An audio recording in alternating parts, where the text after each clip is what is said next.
जय शिया राम। बागेश्वर बालाजी के प्यारे भक्तों, आज हम बागेश्वर धाम सरकार द्वारा लिखित पुस्तक मल्टी टैलेंटेड हनुमान, इस पुस्तक के तृतीय अध्याय का अध्ययन करेंगे। तृतीय अध्याय का नाम है श्री हनुमंत कथा। यत्र यत्र रघुनाथ कीर्तनम तत्र तत्र कृत मस्तकांजलिम। जहां जहां भगवान श्री रघुनाथ का संकीर्तन होता है, वहां श्री हनुमान जी शरणागत मस्तक, जुड़े हुए हस्त कमल और नेत्रों में भावपूर्ण आनंद अश्रु के साथ उपस्थित होते हैं। जब हनुमान जी की कथा सुनने की इच्छा होती है तो श्री राम कथा होती है, लेकिन जब भगवान श्री रामचंद्र जी की कथा सुनने की इच्छा होती है तब श्री हनुमंत कथा होती है। गोस्वामी तुलसीदास जी ने लिखा है, प्रभु चरित्र सुनिबे को रसिया, राम लखन सीता मन बसिया।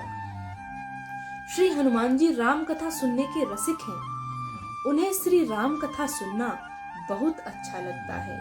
श्री हनुमान जी संसार के सर्वोत्तम कथा श्रोता हैं। श्री हनुमान जी को भगवान श्री राम की कथा को सुनना और सुनाना दोनों ही प्रिय हैं। वे संसार के सबसे सर्वोत्तम कथा वक्ता भी हैं। सीता माता की खोज में जब वे लंका में इधर उधर भटक रहे थे, उन्होंने अशोक वाटिका में माता सीता को वृक्ष के नीचे उदास बैठी देखा। तब समझ नहीं आया कि कैसे उनका सामना करें, तो उन्होंने श्री राम कथा कहनी आरंभ कर दी। रामचंद्र गुण बरने लागा, सुनते ही सीता कर दुख भागा। लागी सुनाई श्रवण मन लाई, आदि मुते सब कथा सुनाई। वे श्री रामचंद्र जी के गुणों का वर्णन करने लगे, जिनके सुनते ही सीता जी का दुख भाग गया। वे कान और मन लगाकर उन्हें सुनने लगी। हनुमान जी ने आदि से लेकर सारी कथा कह सुनाई। भक्ति का सबसे सरलतम मार्ग है कथा श्रवण। संसार में सबसे सुलभ है भगवान की भक्ति। परम पूज्य स्वामी गोलोकवासी श्री अखंडानंद जी महाराज से किसी ने पूछा, भगवत प्राप्ति का सरलतम मार्ग क्या है? परम पूज्य स्वामी जी ने कहा, श्रवण, भगवान की कथा का श्रवण। कथा में तुम्हें कुछ नहीं करना। कथा में ना तुम्हारी टिकट लगनी, ना तुम्हें पंडित जी बुलाना, ना तुम्हें टेंट लगवाना, ना तुम्हें साउंड लगवाना और ना तुम्हें टीवी लगवानी। जहाँ कथा हो रही हो वहाँ पहुँच जाना और जाकर बैठ जाना। बाकी काम कथा व्यास जी का है। भगवान की कथा सुनना तो सरल है, पर जीवन में उतारना कठिन है।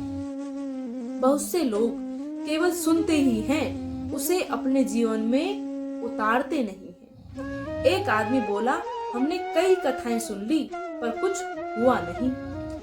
तुमने केवल सुनी भर, जीवन में उतारी नहीं तो कुछ नहीं होगा। जैसे एक आदमी से उसके मालिक ने कहा कि जाओ घोड़े को पानी दिखा लाओ। अब वो आदमी भी दूर से घोड़े की लगाम पकड़ करके बोला, देख घोड़े, वो है पानी। तो क्या पानी दिखाने से प्यास बुझेगी?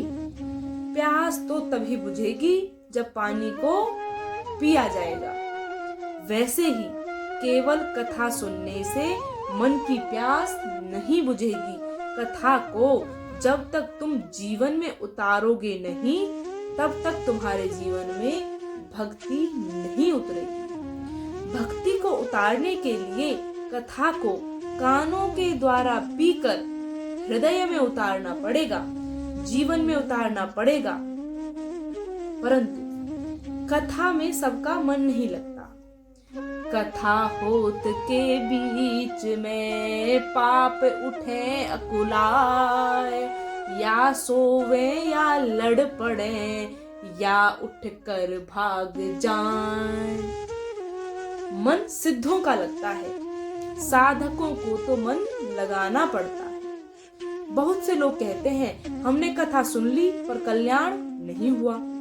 कथा से कल्याण तभी होगा जब कथा जीवन में उतारी जाएगी। तुम्हारा कथा में बैठ जाना बड़ी बात नहीं है, कथा का तुम्हारे अंदर बैठ जाना बहुत बड़ी बात है। कुछ लोग कथा में तो बैठते हैं पर उनमें कथा नहीं बैठती है। अगर तुम्हारे अंदर कथा बैठ गई, हनुमान जी की चरण शरण की नाव में अगर कोई बैठ जाएगा तो हनुमान जी का काम है प्रभु से मिलवाना। जैसे कोई टिकट कटवाकर बस में बैठे तो उसे पूछना नहीं पड़ता ड्राइवर पढ़ा लिखा है, कहाँ का है, गांव कौन सा है। टिकट कटवा के बैठ जाओ, बाकी का काम ड्राइवर का है। गड्ढे कहाँ हैं, ओवरटेकिंग कहाँ करनी है, कहाँ पर रोकनी है, कहाँ पर धीमी करनी है, सब काम ड्राइवर का होता है। जैसे टिकट कटवाते ही मंजिल तक पहुंचाने की जिम्मेदारी ड्राइवर की होती है, वैसे ही कोई भक्ति कथा रूपी बस में बैठकर भक्ति रूपी टिकट कटवा ले तो श्री राम तक पहुंचाने का पूरा उत्तरदायित्व हनुमान जी का होता है। इसका प्रमाण कहाँ मिलेगा कि हनुमान जी ने किस किस को श्री राम जी से मिलवाया। तुमरो मंत्र विभीषण माना, लंकेश्वर भय सब जग जाना। क्या? तुम्हरो मंत्र विभीषण माना, लंकेश्वर भय सब जग जाना। हनुमान जी के मंत्र को विभीषण ने माना, परिणाम इनके घर में भी मंगल हो गया, रावण का विनाश हो गया और इनको राजा बना दिया। दूसरे श्री सुग्रीव जी, तुम उपकार सुग्रीव ही कीना, राम मिलाए राजपद दीना। सुग्रीव जी को राम जी के पास नहीं जाना पड़ा। हनुमान जी के चरण पकड़ लेने के बाद सुग्रीव के पास स्वयं श्री राम जी को लेकर के हनुमान जी आ गए। और कितना अद्भुत संकेत है, कितनी अद्भुत बात है कि अगर हम हनुमान जी के चरण पकड़ लेंगे तो हमें श्री राम जी के पास जाने की आवश्यकता नहीं है। हनुमान जी ही श्री राम जी को लेकर के हमारे पास आएंगे। इसका प्रमाण है राम दुआरे तुम रखवारे, होत न आज्ञा बिनु पैसारे। क्या? राम दुआरे तुम रखवारे, होत न आज्ञा बिनु पैसारे। जय श्री राम।